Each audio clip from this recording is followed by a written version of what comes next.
Hello everyone, या कैसे हैं आप सब। उम्मीद है आप सब अच्छे होंगे। फ्रेंड्स, आज की वीडियो में हम करेंगे BA program fourth semester economics data analysis का चैप्टर 7 एंड 8 के मोस्ट इंपोर्टेंट क्वेश्चन। बच्चों की कमेंट आई थी कि मैम 7 और 8 चैप्टर के मोस्ट इंपोर्टेंट क्वेश्चन बता दो, तो आज की वीडियो में वही शेयर करने वाली हूँ। 7 चैप्टर है आपका हाइपोथेसिस टेस्टिंग और 8 चैप्टर है आपका इंडेक्स नंबर। ठीक है, इंडेक्स नंबर से मोस्ट इंपोर्टेंट क्वेश्चन न्यूमेरिकल में ही आता है और इससे आपका क्वेश्चन थ्योरी में भी आ सकता है और डायग्राम रिलेटेड भी क्वेश्चन आ सकता है। हाइपोथेसिस टेस्टिंग क्या होती है, इसका मीनिंग बताना है। Meaning of hypothesis: a hypothesis is a tentative position relating to certain phenomena which the research wants to verify when required. को क्या कहते हैं? हाइपोथेसिस क्या होती है? पोजीशन वो होती है जिससे कि सर्टेन ऑफ फिनोमेना से रिलेट करती है ये, और रिसर्च जब इसकी रिक्वायर्ड होती है, जब इसको वेरीफाई किया जाता है। If the research want to enter something about the total population from which the sample was taken, statistical methods are used to make interface। इसमें हम कह सकते हैं कि जो हाइपोथेसिस का जो यूज है वो कई टाइम तो यूजफुल हो जाता है, बट ये ऐसा नहीं है कि हमेशा ये यूजफुल हो, ये इसकी हमेशा जरूरत हो। Many time the research is interested in collecting and analyzing the data indicating the main characteristic without a hypothesis। कई बार क्या हो जाता है कि जो हम रिसर्च कर रहे हैं वो इंटरेस्टिंगली हो जाती है विदाउट हाइपोथेसिस करेक्टर के भी। ठीक है, फिर इसको आपको what is the null hypothesis क्या होता है, स्टैटिस्टिकल टेस्टिंग प्रोसीजर क्या होता है, ये सब आपको देख लेने हैं। ठीक है, ये भी आपके साथ क्वेश्चन आ सकते हैं एग्जाम में, इसलिए इससे जो ज्यादातर आएंगे क्वेश्चन वो थ्योरी बेस ही आते हैं। अगर डायग्राम के बेसिस में आते हैं तो आपको ये डायग्राम बना सकते हैं एग्जाम में। ठीक है, वैसे इसे न्यूमेरिकल क्वेश्चन नहीं पूछा जाता है, थ्योरी का ही क्वेश्चन आता है इसमें। ये फॉर्मूले दे रखे हैं, आप फॉर्मूले के चेक कर लेना। ठीक है, नेक्स्ट चैप्टर है आपका chapter number 8, index number. Index number के फॉर्मूले हैं आपके, आपको फॉर्मूले जरूर याद रख लेने हैं, क्योंकि वो फॉर्मूले अगर आपको क्वेश्चन को सॉल्व करना नहीं है तो आप फॉर्मूले भी उसमें लिख सकते हैं। ठीक है, तो ये फॉर्मूलों को तो जरूर याद करें। करेक्टरिस्टिक ऑफ इंडेक्स नंबर, इसके कौन कौन से करेक्टरिस्टिक्स होते हैं, ठीक है, वो आपको इसके याद कर लेने हैं। फर्स्ट क्या है इसमें, index number are specialized average. ठीक है, सेकंड क्या है, index number measure the changes for a group which are not capable of being directly measured। The example of magnitudes are। ठीक है, थर्ड है, index numbers are express in terms of percentage. जो निकलता है index number का निकलता है percentage के बेस पर निकलता है। ठीक है, यूज ऑफ इंडेक्स नंबर का क्या क्या यूज होता है।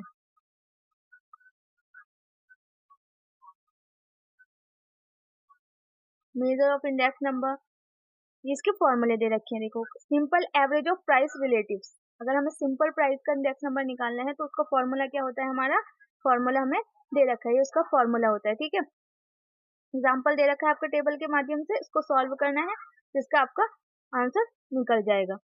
अगर आपको इसमें कोई भी क्वेरी रह जाती है तो आप मुझे कमेंट बॉक्स में बता सकते हैं, मैं उसको सॉल्व करके बता दूंगी। ठीक है, जो आपको मोस्ट इंपोर्टेंट क्वेश्चन आता है इसमें वो पूछा जाता है फिशर का इंडेक्स नंबर। ठीक है, वो हम देख लेते हैं। ये देखिए, यहाँ पर आपको पांचों के पांचों फॉर्मूले दे रखे हैं। कौन कौन से हैं, लेस्पियर का इंडेक्स नंबर, पेसच का इंडेक्स नंबर, फिशर का इंडेक्स नंबर। जो मोस्टली एग्जाम में पूछा जाता है वो फिशर का ही इंडेक्स नंबर पूछा जाता है। इसलिए आपको ये पांचों फॉर्मूले याद करने हैं, जिससे कि आपको कोई भी क्वेरी नहीं रहे। आपको कोई सा भी एग्जाम में आ सकता है, लेकिन ज्यादा तो आता है वो फिशर का आता है या मार्शल एंड एडविट का इंडेक्स नंबर पूछा जाता है। इससे रिलेटेड क्वेश्चन दे रखा है, एक ही क्वेश्चन में सभी को सॉल्व करके दिखा रखा है। लेस्पियर का इंडेक्स नंबर भी दिखा रखा है, पेसेज का इंडेक्स नंबर भी दिखा रखा है, फिशर का भी इंडेक्स नंबर दिखा रखा है, और डोरबिश एंड डोवलिक प्राइस इंडेक्स नंबर भी दिखा रखा है, मार्शल एंड एडवर्ड्स का भी प्राइस इंडेक्स नंबर एक ही क्वेश्चन में दिखा रखा है। इसमें दिखा रखा है पीओ, यहाँ पर आपको प्राइस लिखा हुआ हो सकता है, यहाँ क्वांटिटी लिखा होता है। ठीक है, पी का मतलब क्या होता है, प्राइस, और क्यू का मतलब होता है क्वांटिटी। हिंदी में होता है प्राइस का मतलब कीमत और क्वांटिटी का मतलब मात्रा। ठीक है, P1 और Q1 ये डायरेक्ट इसमें दे रखा है, लेकिन एग्जाम में होता है कि आपको डायरेक्ट नहीं दे रखा, प्राइस लिखा हुआ होगा और क्वांटिटी लिखा हुआ होगा, तो आपको ये P1 PO Q1 QO बनाना होगा। ठीक है, इसमें आपको दे रखा है हम टेबल ड्रॉ करेंगे। आपको एग्जाम में जो सॉल्व करने हैं क्वेश्चन वो टेबल के माध्यम से ही करने हैं, क्योंकि टेबल में हम जब डेकोरेट करते हैं तो डेकोरेशन अच्छी आती है, मतलब हमारा क्वेश्चन अच्छा लगता है दिखने में। तो आपको क्या करना है, इसको इसी तरह से बनाना है जिस तरह से इसमें दे रखा है। पहले हम पीओ को लिख लेंगे, फिर पीओ, पी1 और क्यू1 इन सबको लिख लेंगे, फिर इनको मल्टीप्लाई करना होता है। फॉर्मूला होता है, हम उसी के माध्यम से इसको कैलकुलेट करते हैं। पहले हम क्या निकालेंगे, पीओ क्यू1 यानी कि प्राइस और क्यू क्वांटिटी निकालेंगे। तो पीओ और क्यूओ को मल्टीप्लाई कर देंगे, 10 से 30 का मल्टीप्लाई करेंगे 300 आ जाएगा। 8 का 15 से मल्टीप्लाई करेंगे तो 120 आ जाएगा। 6 का 20 से मल्टीप्लाई करेंगे तो 120 आ जाएगा। 4 का 10 से करेंगे तो 40 आ जाएगा। इसको टोटल कर देंगे, कितना आ जाएगा 580। इसी तरह से हम P1 क्यूओ निकालेंगे, इसी तरह से पीओ क्यू1 निकालेंगे, इसी तरह से P1 क्यू1 निकाल देंगे। ठीक है, तो इन सबका हमारा टोटल आ चुका है। कितना आ चुका है, पीओ क्यू1 का टोटल आ जाएगा हमारा 580, और P1 क्यूओ का टोटल आ जाएगा हमारा 690, और पीओ क्यू1 का आ जाएगा 960, और P1 क्यू1 का आ जाएगा हमारा 1150 यानी कि 1150। ठीक है, पहले हम इसे फर्स्ट फॉर्मूले से सॉल्व करेंगे लेस पेयर का। ठीक है, उसको सॉल्व करने के लिए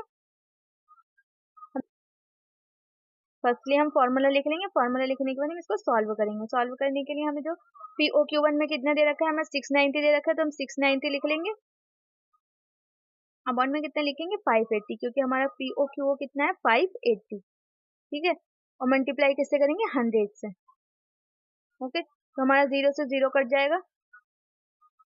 58 से जब 6900 को मल्टीप्लाई करेंगे तो कितना आ जाएगा हमारा 118.97 आंसर आ जाएगा हमारा, जैसे कि इसमें क्वेश्चन में दे रखा है। हमारा आंसर क्या आ जाएगा 118.97 आंसर आ जाएगा। इसी तरह से हम पिसाची का फॉर्मूला लिखेंगे। फॉर्मूला इसमें दे रखा है 1150 लिखेंगे, अपॉन में कितना लिखेंगे 960, उसे मल्टीप्लाई कर देंगे 100 से, तो हमारा आंसर क्या आ जाएगा 19979। ठीक है, सॉरी 119.7, 119.69 हमारा आंसर आ जाएगा। फिर फिशर का निकालेंगे हम। फिशर का फॉर्मूला दे रखा है, उसको हम कैलकुलेट करके निकालेंगे, तो हमारा इसका कितना आएगा 119.38 यानी कि 119.38 आ जाएगा। ऐसे ही हम इन सबके फॉर्मूले को पुट करके इसका आंसर निकालेंगे। इसके फॉर्मूले आपको जरूर से याद करने कि कोई सा भी आपको क्वेश्चन पूछा जाए उसमें आपको ये फॉर्मूले लिखने हैं इससे रिलेटेड। क्वांटिटी इंडेक्स नंबर, और ये फॉर्मूले दे रखे हैं जो हम क्वांटिटी इंडेक्स नंबर के निकालते हैं। इसमें आपका आता है एक टाइम रिजर्वर टेस्ट का और एक फैक्टर रिजर्वर टेस्ट। ठीक है, ये भी आपसे पूछे जाते हैं। इसी के साथ फीचर का मेथड दे देंगे, फीचर वाला क्वेश्चन दे देंगे कि फीचर का इंडेक्स नंबर निकालिए, उसके साथ हमें फैक्टर रिवर्सल टेस्ट भी निकालना है। ठीक है, इन दोनों को भी मर्ज करके क्वेश्चन दे देते हैं, इसलिए आपको इनके भी फॉर्मूले लिखना है और अच्छे से इनको सॉल्व कर लेना। मोस्ट इंपोर्टेंट क्वेश्चन है ये आपके एग्जाम पॉइंट ऑफ व्यू से, एग्जाम में जरूर पूछा जाए। 7th और 8th चैप्टर के यही मोस्ट इंपोर्टेंट क्वेश्चन थे फ्रेंड्स, जो मैंने आपको बता दिया। उम्मीद है आपको वीडियो पसंद आएगी। वीडियो कैसे लगी कमेंट बॉक्स में लिखकर जरूर बताना। आप आपके एग्जाम के लिए बेस्ट ऑफ लक। मिलते हैं नेक्स्ट वीडियो में, जब तक के लिए स्टे हेल्थी स्टे सेफ। और वीडियो कैसे लगी भी कमेंट बॉक्स में लिखकर जरूर बताना। वीडियो को ज्यादा से ज्यादा शेयर करें, जिससे इस वीडियो का प्रॉफिट उनको भेजे जिनको इसकी जरूरत है। मिलते हैं नेक्स्ट वीडियो में, तब तक के लिए stay healthy stay safe. Thanks for watching.